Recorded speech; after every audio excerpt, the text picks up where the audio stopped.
Alright, on to the Black Diamond. We are going to rampage through a lot of Black Diamond stuff here, so put on your seatbelts and try to keep up. Because we're going to go through this fast and furious. Leopold, Magnus, and Static. This is who I played in the demo game. Big heavy magic user, not so skilled in hand-to-hand combat. So, as you can see, since we didn't take a look at any of the game models, he comes on a 40mm base. All of the ciphers come on 30mm. So we got the 30mm, we got the 40mm. We'll move this stuff out of the way really quick, and we'll take a look at Static. That goes up over there. The reason we'll take a look at Static is because he is tiny, and we'll just get him out of the way. Now, as you guys can see, this side of his body has quite a bit of mold lineage that I'll need to take care of. But he is a two-part, basically little rat-looking thing with a, I don't know, some sort of Pokemon head. It didn't say Pokemon. Some sort of like little person head.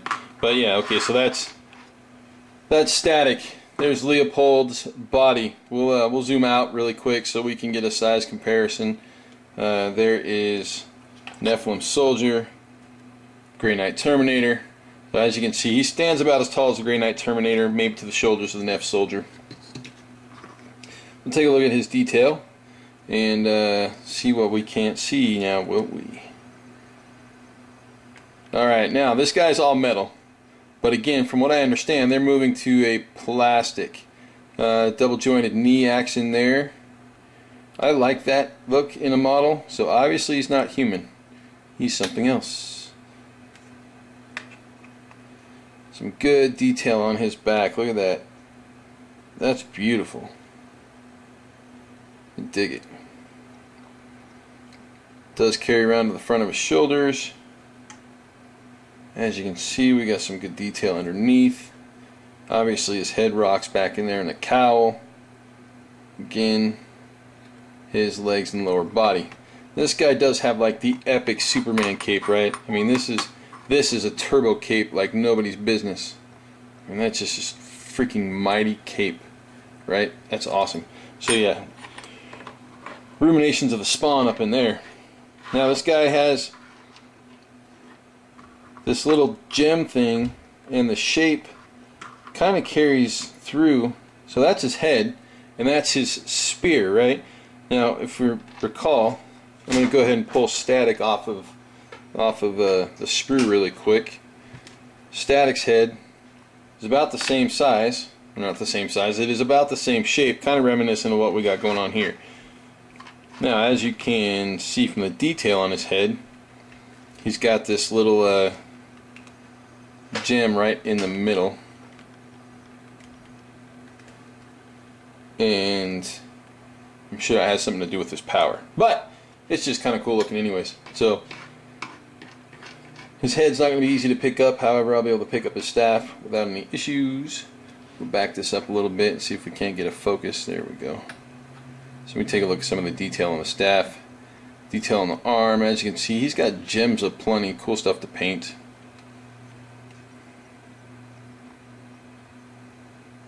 Yeah, this guy would definitely be a fun painter. Again, looking for mold lines like I always do. This is a fairly clean pour. Look at the other arm really quick. Nice blurry mob for you. I should say blurry blob. There we go. Detailing of the other arm. So, quick, simple, and easy. We'll go ahead and bring him back in all together. 5-piece model with the giant cape. We'll back out on that really quick so you get a full-on look at Leopold Magnus. So yeah, I played this guy and I lost. Oh, what do we hear? More Black Diamond. That's right. We're looking at the Black Dragons. 2 separate models.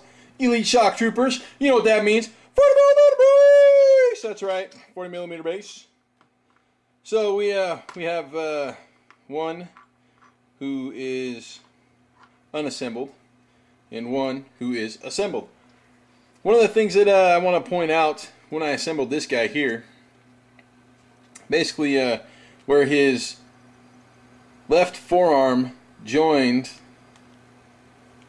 the left hand, which is actually attached to the gun, there is a little recess. You can kind of see it there. Let me grab a pick to point it out. But basically this little recess right here is a complete socket joint for that hand, so it was a perfect fit. He actually went together really easy. As you can see, I primed him up right quick. We'll give him a quick once over for some mold lines. I will say I went over him once, and the only one that I found was on his forearm, and it's very minor. It's right here. You might be able to see it, but really no mold lines on this guy. We'll also say I went over this guy in depth as well, looking for mold lines, and once again could not find any. Now the way that these guys go together, they actually fit very solidly, right? So they're put in or put together basically puzzle piece like, so their arms actually socket in and joint up well, so there is no movement once you get them in place. Head is your typical you know, little insert joint. Dun, dun, dun, dun, dun, dun. La, la, la. You've got these awesome little tanks that kind of basically rest up, lock in there like that. There we go, focus up, lock in there, and then basically punch down along the back. As you can see, construction was really tight. The shield obviously for the left arm in regards to a firing position. So yeah, very cool. The Black Dragons, they did well for me yesterday on the board, even though I only had one.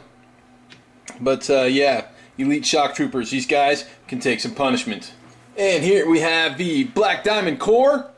As you can see, we got your standard base trooper for the Black Diamond. These guys are on 30mm bases. Legs, bodies, head, arms, and shields. That's kind of how they assemble. Now I'm going to say that I've only got 2 poses here because I believe this pose is the same one as I've got assembled. But for those of you who watched the demo, you'll have seen that I had 3 different guys on the table, and I'll be honest with you, I don't recall if they were 3 different poses or 2 different poses. But this guy I put together right quick. He's got a great, really kind of a basic look to him for standard range trooper. The detail is great in this model. I'm going to move that light out a little bit, see if we can't get a better scope. Range trooper scope. I made it funny. But they do have basically shock shields, or, well, I shouldn't call them shock shields, but arm shields, heavy armor.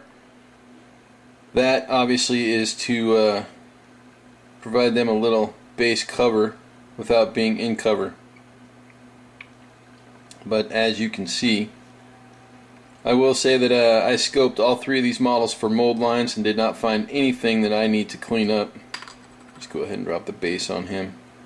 But we'll give you a quick once over. This guy obviously assembled and primed, ready for some paint. But once again, like I said, I did not find any mold lines on any of the parts that I needed to clean. So very clean all the way around. We've got one more model to take a look at, so hold on a second, I'll pick up the breaker tube. Oh, I broke it! Oh no! Ah! He's dead. And last of the Black Diamonds, we have the PC9 breaker team. As you can see, it's a pair of guys on a 50mm base. Now, these guys are basically a heavy weapons team for the Black Diamond Core. What I did is I went ahead and cut off his tab and mounted him on a pin. I left the tab on this one and mounted him on the base. But let's take a look at some detail. Same helmets as the other Black Diamond Core. Same body armor, same legs setup, Basically, this guy is a Black Diamond Corps trooper, with the exception of the fact that he's carrying this giant backpack. Now, whether it's full of shells or an energy pack, I don't know, because they didn't feature in the game, the demo that we played, and I don't have rules for them. As you can see, we have the arm shield there. These went together really, really well. Basically, everything locked into place. So these things were pretty smart when they were put together, or set up for molding. Same with this, right? The assembly, both arms had divots to where I could just lock them into place.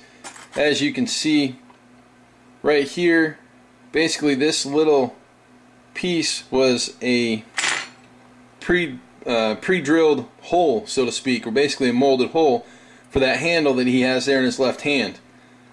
I did drill the barrel out quite considerably, as you can see, but again, we're looking at the basic Black Diamond Corps get-up, right? He's got the same knee pads, he's got the same boots, he's got the same shin guards, he's got the same body armor front and back. I will say one of the things that I really like, there's actually 4 little pins here, and they mounted those pins actually mounted that backpack on the previous guy.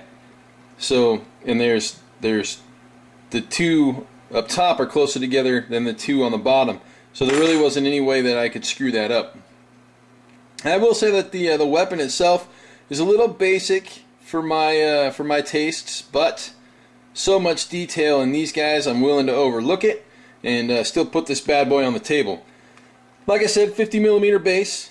I'm not sure how I'm going to base them yet, so that's why I cut the tab off of the support ammo carrier and left the tab on the weapons carrier, or the weapon carrier itself. So that is all I have for Black Diamond. Obviously, we finished up the No. Tomorrow we'll take a look at a pair of Relic Knights.